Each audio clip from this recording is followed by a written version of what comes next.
ఇది బెదరు చెట్టు. వేణు కృష్ణుని చేతిలో ఉన్న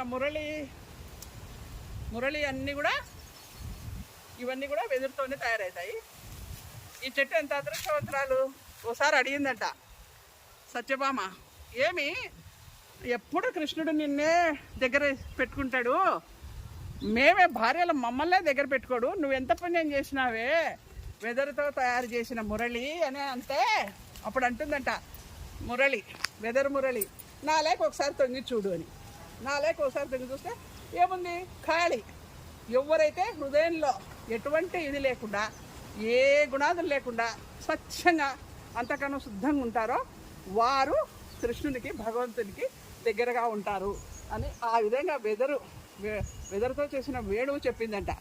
ఖాళీ అయిపోవాలి, లోపల ఎటువంటి భావాలు లేవు, అప్పుడు భగవంతుని నిలయం అవుతుంది హృదయం.